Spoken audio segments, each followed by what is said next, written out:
if you want to finish with a great deal, you got to make sure that you start things off the right way.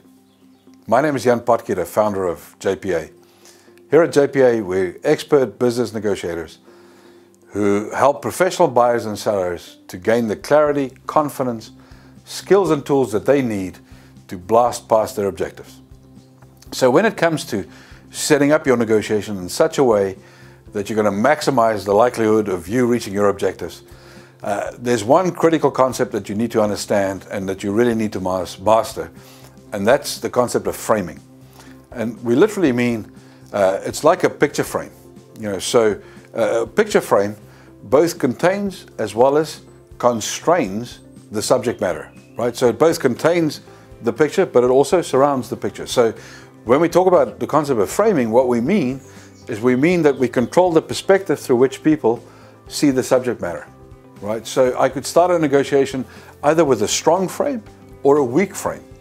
It's not useful to talk about a correct frame or an incorrect frame. Much more applicable to talk about a strong frame or a weak frame. So what is a strong frame? A strong frame is a frame that is high in alignment with your expected or intended outcome. So for example, at the end of this meeting, I would like us to agree on A, B, and C. It's a very strong frame. My recommendation is 80–90% of the time what you want to do is you want to have a strong frame because it brings focus to that which you want to achieve, right? Which is also tapping into anchoring.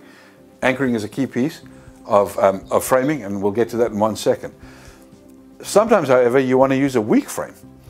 Let's say you have bad news to deliver. There's been a price increase, or you've had to change the payment terms to a deal. You don't want to start the meeting with a strong frame, then say, look, I'm here today because I want to tell you about the price increase. In that case, you want to use a weak frame. Look, I'm here because I want to discuss with you the latest developments, etc. So first thing you have to do is discern, do you want a strong frame, do you want a weak frame? My money, 90% of the time you want a strong frame because it brings focus to your objectives.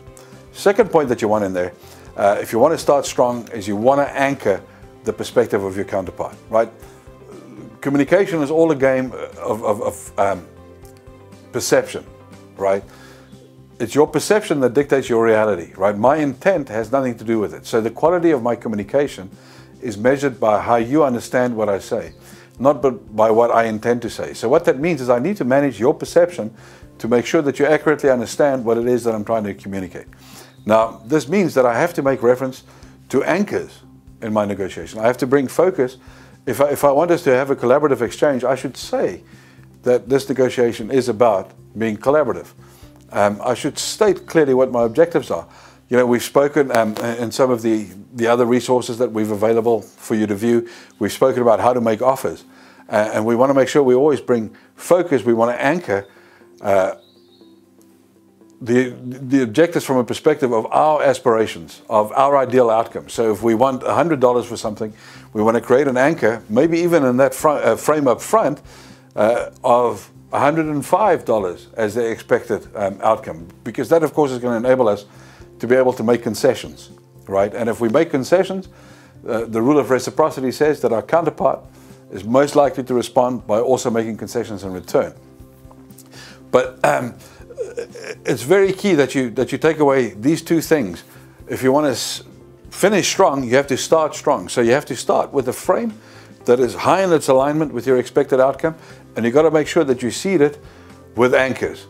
Here's an example for you to view that you can use and adjust to maybe serve the frame of your next negotiation meeting.